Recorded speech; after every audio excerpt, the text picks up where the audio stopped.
Hi, welcome back to my channel. ಯೌವನ ತುಂಬಿದ ಅತ್ತೆ ಅಳಿಯನಿಂದ ಯೋಗ ಕಲಿಯಲು ಹೋಗಿ ಮಾಡಿದಳು ತಪ್ಪು. ಈಕೆಯ ಹೆಸರು ಕಲ್ಪನಾ. 40 ವಯಸ್ಸಿನ ಗೃಹಿಣಿ. ಈಕೆ ಮನೆ ಮುಂದೆ ವ್ಯಾಯಾಮ ಮಾಡ್ತಾ ಇರ್ತಾಳೆ. ಆಗಳ ಗಂಡ ರಾಜೇಶ್ ಇಷ್ಟೊಂದು ವ್ಯಾಯಾಮ ಮಾಡಿ ಏನಾದರೂ ಹೆಚ್ಚು ಕಮ್ಮಿ ಮಾಡಿಕೊಂಡ್ರೆ ಆಮೇಲೆ ಆಸ್ಪತ್ರೆಗೆ ಖರ್ಚು ಮಾಡಬೇಕಾಗುತ್ತೆ, ಹುಷಾರ್ ಅಂತ ಹೇಳ್ತಾನೆ. ಆಗ ಕಲ್ಪನಾ, ನೀವು ನಂಗೆ ಸಪೋರ್ಟ್ ಮಾಡದೇ ಇದ್ರೂ ಪರವಾಗಿಲ್ಲ, ಅವಮಾನ ಮಾತ್ರ ಮಾಡಬೇಡಿ, ನಾನಿನ್ನು ಯಂಗ ಕಾಣಬೇಕು ಅಂತ ಹೇಳ್ತಾಳೆ. ನಂತರ ಕಲ್ಪನಾ ಮಗಳು ಪ್ರಿಯಾ ವಿಡಿಯೋ ಕಾಲ್ ಮಾಡ್ತಾಳೆ.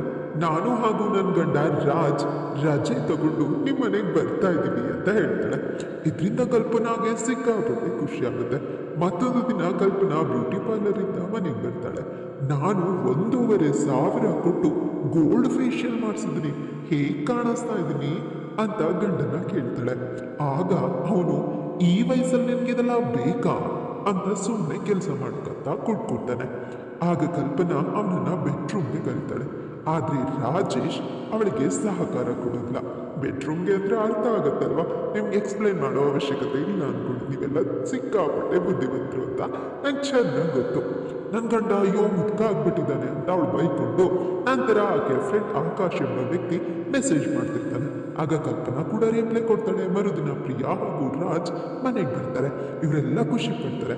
ಅಂದು ರಾತ್ರಿಯೇ ಪ್ರಿಯಾ ಮತ್ತು ರಾಜ್ ರೂಮ್ನಲ್ಲಿ ಡಿಂಗ್ ಡೌನ್ ಮಾಡಿಕೊಂಡು ಸ್ವರ್ಗ ಸುಖ ಕಾಣ್ತಾ ಇರುವಾಗ ಅದನ್ನ ನೋಡಿ ಕಲ್ಪನಾಗೆ ಕಣ್ಣು ಕೆಂಪಗಾಗುತ್ತೆ. ಮರುದಿನ ರಾಜ್ ವ್ಯಾಯಾಮ ಮಾಡ್ತಾ ಇರ್ತಾನೆ. ಅದೇ ಸಮಯಕ್ಕೆ ಅಲ್ಲಿಗೆ ವ್ಯಾಯಾಮ ಮಾಡೋದಕ್ಕೆ ಕಲ್ಪನಾ ಕೂಡ ಬರ್ತಾಳೆ. ಆಗ ರಾಜ್, ನನಗೂ ಕೂಡ ಕಂಪನಿ ಸಿಕ್ತು, ಬನ್ನಿ ಅದೇ ನಾನು ನಿಮ್ಗೆ ಕೆಲವು ವ್ಯಾಯಾಮಗಳನ್ನ ಹೇಳ್ಕೊಡ್ತೀನಿ ಅಂತ ಆಕೆಗೆ ವ್ಯಾಯಾಮ ಮಾಡಿಸ್ತಿರ್ತಾನೆ. ಇದರಿಂದ ಕಲ್ಪನಾಗೆ ಅಳಿಯನ್ ಕಡೆಗೆ ಆಕರ್ಷಣೆ ಶುರುವಾಗುತ್ತೆ. ಮರುದಿನ ಕಲ್ಪನಾ ಹುಡುಕಿ ಅಂತ ರೆಡಿ ಆಗ್ತಾಳೆ. ಅದಕ್ಕೆ ಪ್ರಿಯಾಗೂ ಕೂಡ ಸಹಾಯ ಮಾಡ್ತಾಳೆ. ಅದನ್ನ ನೋಡಿ ರಾಜೇಶ್ಗೆ ಶಾಕ್ ಆಗಿ, ಈ ವಯಸ್ಸಲ್ಲಿ ನಿಂಗಿದೆಲ್ಲ ಬೇಕಾ ಅಂತ ಕೇಳ್ತಾನೆ. ಆ ಕಲ್ಪನಾ, ಹೊಟ್ಟೆ ಕಿಚ್ಪಡ್ಬೇಡಿ, ನಾವು ಶಾಪಿಂಗ್ ಹೋಗ್ತಾ ಇದ್ದೀವಿ ಅಂತ ಹೇಳ್ತಾಳೆ. ನಂತರ ವಾಪಸ್ ಬಂದ ಮೇಲೆ ಕಲ್ಪನಾ ಚಿಕ್ಕ ಚಿಕ್ಕ ಬಟ್ಟೆಗಳನ್ನ ಶಾಪಿಂಗ್ ಮಾಡಿ ತಂದಿರ್ತಾಳೆ. ಅದನ್ನೆಲ್ಲರೂ ನೋಡಿ ರಾಜೇಶ್ಗೆ ಬೇಸರವಾಗುತ್ತೆ. ಅಂದು ಮಧ್ಯರಾತ್ರಿ ಕಲ್ಪನಾ ಆಕಾಶ್ ಜೊತೆಗೆ ಚಾಟ್ ಮಾಡ್ತಾ ಇರ್ತಾಳೆ. ಆಗ ಅವನು ಒಮ್ಮೆ ಸಿಗೋಣ ಅಂತ ಮೆಸೇಜ್ ಮಾಡ್ತಾನೆ. ಆಗ ಕಲ್ಪನಾ ಎಲ್ಲಿ ತನ್ನ ವಯಸ್ಸು ಗೊತ್ತಾಗೋಗ್ಬಿಡುತ್ತೋ ಅಂತ, ಅಯ್ಯೋ ಸಿಗೋದಕ್ಕೆಲ್ಲ ಆಗಲ್ಲ, ಬೇಕಾದ್ರೆ ಫೋನ್ ಮಾಡ್ತೀನಿ ಅಂತ ಕರೆ ಮಾಡಿಕೊಂಡು ಮಾತಾಡ್ತಾ ಹೊರಗಡೆ ಬರ್ತಾಳೆ. ಆದ್ರೆ ಅಲ್ಲಿ ನೋಡಿದ್ರೆ ಹಾಲ್ನಲ್ಲಿ ರಾಜ್ ಕೂತ್ಕೊಂಡು ಕಲ್ಪನಾ ನಂಬರ್ಗೆ ಕರೆ ಮಾಡ್ತಿರ್ತಾನೆ. ಅವನು ಆಕಾಶ್ ಎಂಬ ಫೇಕ್ ಪ್ರೊಫೈಲ್ನ ಕ್ರಿಯೇಟ್ ಮಾಡಿ ಚಾಟ್ ಮಾಡ್ತಿರ್ತಾನೆ. ಈಗ ಆ ನಂಬರ್ಗೆ ಕರೆ ಮಾಡಿರ್ತಾನೆ. ಅವನು ಆಕಾಶ್ ಎಂಬ ಫೇಕ್ ಪ್ರೊಫೈಲ್ ಮಾಡಿ ಕಾಲ್ ಮಾಡಿರ್ತಾನೆ. ಆಗದನ್ನ ನೋಡಿದ ಕಲ್ಪನಾಗೆ ಶಾಕ್ ಆಗ್ಬಿಡುತ್ತೆ.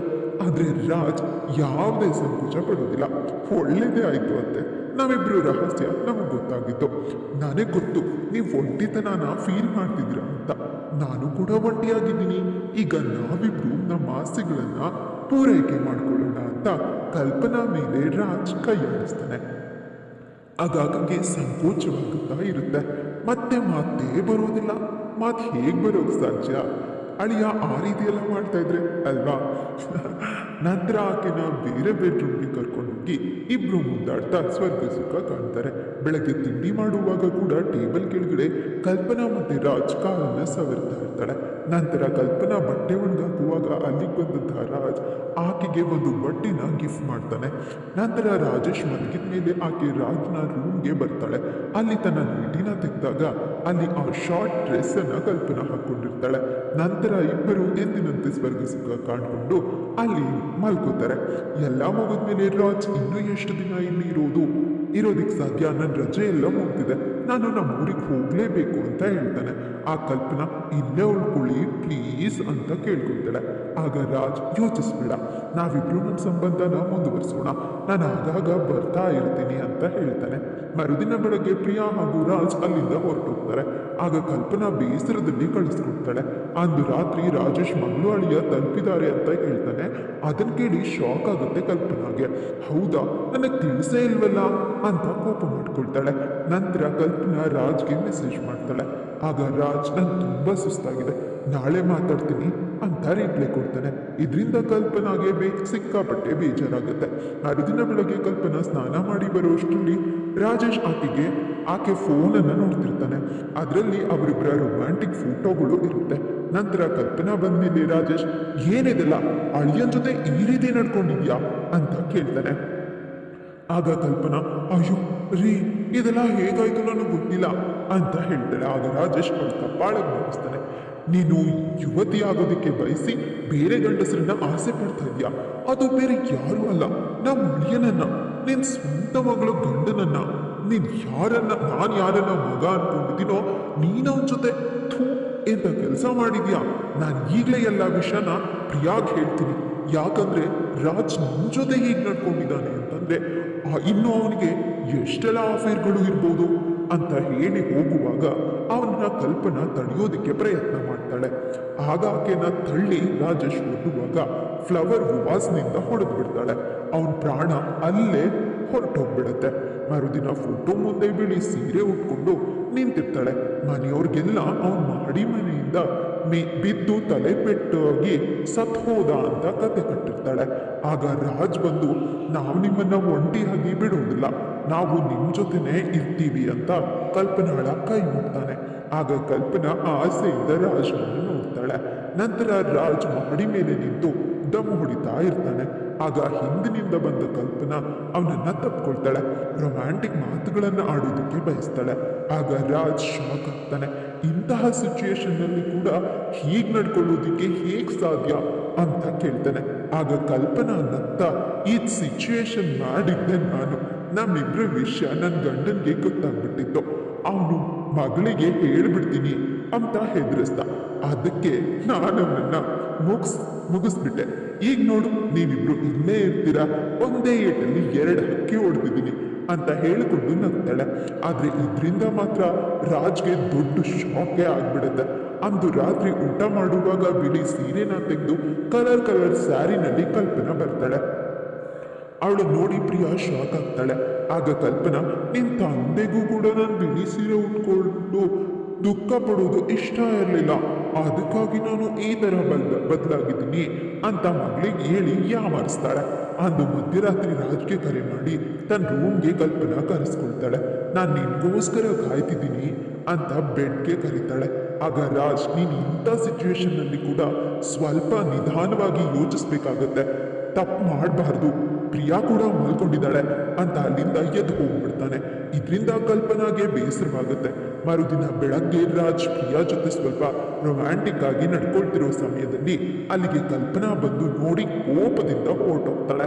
ನಂತರ ಅವರ ಮನೆಗೆ ಪೊಲೀಸರು ಬಂದು ನಾವು ನಿಮ್ಮ ಪತಿಯ ಪೋಸ್ಟ್ ಮಾರ್ಟಮ್ ಆದ್ಮೇಲೆ ಅದು ಅವ್ರ ತಲೆಗೆ ಯಾರೋ ಬಲವಾಗಿ ಹೊಡೆದು ಅವರು ಸತ್ತಿದ್ದಾರೆ ಅಂತ ರಿಪೋರ್ಟ್ ಬಂದಿದೆ ಅಂತ ಹೇಳ್ತಾರೆ. ಇದರಿಂದ ಕಲ್ಪನಾಗೆ ಗಾಬರಿ ಆಗುತ್ತೆ.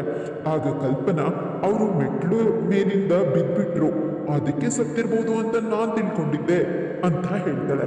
ಆ ಪೊಲೀಸವರು ನಿಮ್ಗೆ ಯಾರ ಮೇಲಾದ್ರೂ ಅನುಮಾನ ಇದ್ರೆ ನಮಗೆ ಹೇಳಿ ಅಂತ ಹೇಳಿ ಅಲ್ಲಿಂದ ಹೊರಟೋಗ್ತಾರೆ.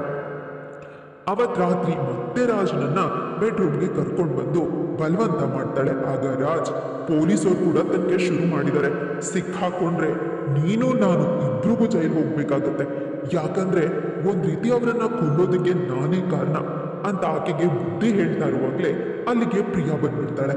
ನೀನ್ ಎಂತ ನೀಚ್ ಹೆಂಗ್ಸು ಅಮ್ಮ, ನನ್ನ ಅಪ್ಪನನ್ನೇ ಕೊಂದ್ಬಿಟ್ಟಿದೀಯಾ ಅಂತ ಬೈದು ನಂತರ ರಾಜ್ಗೆ ನೀನು ನಿನ್ ತಾಯಿ ಸಮಾನರಾದ ಅತ್ತೆ ಜೊತೆಗೆ ಸಂಬಂಧ ಇಟ್ಕೊಂಡಿದ್ಯಾ, ನನ್ಗೆ ಅಸಹ್ಯ ಆಗ್ತಾ ಇದೆ, ನಾನು ಈಗಲೇ ನೀವಿಬ್ರ ಬಗ್ಗೆ ಪೊಲೀಸವ್ರಿಗೆ ಹೇಳ್ತೀನಿ ಅಂತ ಹೇಳಿ ಹೊರಗಡೆ ಹೋಗುವಾಗ ಅವಳನ್ನ ಕಲ್ಪನಾ ಹಿಡ್ಕೊಂಡ್ಬಿಡ್ತಾಳೆ.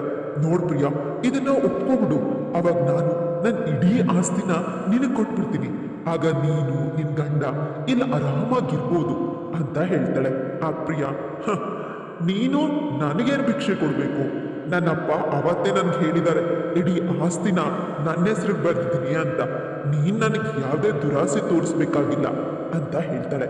ಆಗ ರಾಜ್ ನಾನು ತಪ್ಪು ಮಾಡ್ಬಿಟ್ಟೆ, ಪ್ಲೀಸ್ ನನ್ನ ಕ್ಷಮಿಸ್ಬಿಡು, ನಾನು ತಪ್ಪು ಮಾಡಿದ್ದೀನಿ ನಿಜ, ಆದ್ರೆ ಇವಳೇ ಕೊಲೆ ಮಾಡಿರೋದು, ನಾನು ಇಲ್ಲಿರೋದು ಬೇಡ, ನಾನು ನೀನು ಈ ಮನೆ ಬಿಟ್ಟು ಹೋಗ್ಬಿಡೋಣ, ದಯವಿಟ್ಟು ನಾನು ಅವತ್ತು ಮಾಡಿದ್ದಕ್ಕೆ ನನ್ನನ್ನು ಕ್ಷಮಿಸ್ಬಿಡು ಅಂತ ಪ್ರಿಯಾಳನ್ನ ಕೇಳ್ಕೊಳ್ತಾನೆ. ಆಗ ಕೋಪಗೊಂಡ ಕಲ್ಪನಾ ನನ್ನ ಜೀವನನ ಹಾಳು ಮಾಡ್ಕೊಳ್ಳೋದಕ್ಕೆ ಇವನೇ ಕಾರಣ, ಇವನಿಗೋಸ್ಕರನೇ ನಾನು ನನ್ನ ಗಂಡನ ಕೊಲೆ ಮಾಡಿದ್ದು, ಈಗ ದಬಲ್ಗೆ ಮಾಡ್ತಿದ್ದಾನೆ ಅಂತ ರಾಜ್ ಕುತ್ತಿಗೆನ ಹಿಸ್ಕೋದಿಕ್ಕೆ ಹೋಗ್ತಾಳೆ. ಆಗ ಕೋಪದಲ್ಲಿ ರಾಜ್ ಕಲ್ಪನಾಳನ್ನ ತಳ್ಳಿಬಿಡ್ತಾನೆ. ಆಕೆ ತಲೆಗೆ ಪೆಟ್ಟು ಬಿದ್ದು ಆಕೆ ಅಲ್ಲೇ ಸಾವನ್ನಪ್ಪಿಡ್ತಾಳೆ. ನಂತರ ಪೊಲೀಸರು ಬಂದು ರಾಜ್ನನ್ನ ಅರೆಸ್ಟ್ ಮಾಡಿಕೊಂಡು ಕರ್ಕೊಂಡು ಹೋಗ್ತಾರೆ. ಪ್ರಿಯಾ ಕಣ್ಣೀರಾಗ್ತಾ ಅಲ್ಲೇ ಕೂತ್ಕೋತಾಳೆ.